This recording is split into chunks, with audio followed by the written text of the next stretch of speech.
Hey guys, and welcome back to another video. For this one, I'm going to give you a quick Blender tip on how to switch between different objects while using the Sculpt mode in the 3D modeling application, Blender. So with Blender open and running, on the dashboard, let's try creating a new object by selecting Add on the upper left corner and choosing the object of choice. For this one, we're going to be adding a mesh monkey. Then let's add another object. Yet again, click on Add, and then add the object of your choice. For the purposes of this video, we're going to be using a monkey model and a cone model. Then, on the upper left corner, as you can see, you have the different modes that you can choose from. Currently, we were in object mode, but we can simply select it to click on Sculpt mode.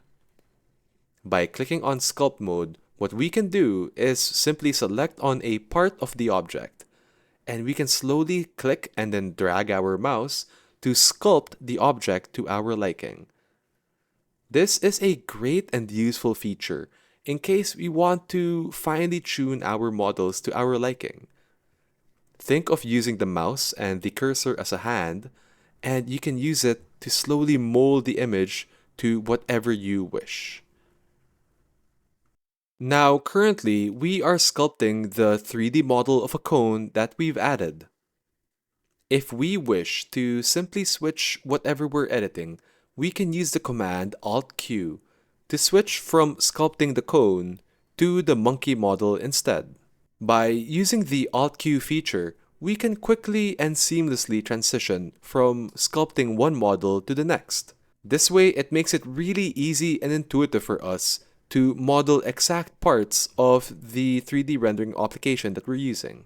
And as you can see, it is such a lifesaver in terms of saving time by using the Alt-Q feature to seamlessly move from one object to the next in Blender. And that's all the time we have for this video. Thanks so much for watching, and we hope you learned something new with these quick Blender tips. If you have any other questions or inquiries, feel free to leave a comment down below. Also, don't forget to like and subscribe to this channel for more content just like this one. And thanks again for watching. We'll see you guys in the next one.